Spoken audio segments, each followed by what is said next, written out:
உங்கள் பிள்ளை இனி என் பிள்ளை என்று அவரிடம் அல்லவா சொல்லியிருக்க வேண்டும்.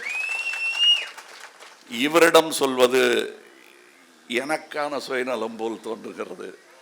பர்மிஷன் கேட்காம எடுத்துக்கிட்டேன், அதற்காக இந்த ஊரிடம் மன்னிப்பு கேட்க வேண்டும். உங்கள் பிள்ளை இனி என் பிள்ளை. அடுத்து அவர் ஃப்ரேம் கட்ட வேண்டியது எது இருக்கு என்றால், அவர் உழுத நிலம் எங்காவது இருந்ததென்றால் அதை பாதுகாத்து வையுங்கள். அப்படி அதை உங்களுக்காக அவர் இழந்திருந்தால் அதை மீட்டெடுங்கள்.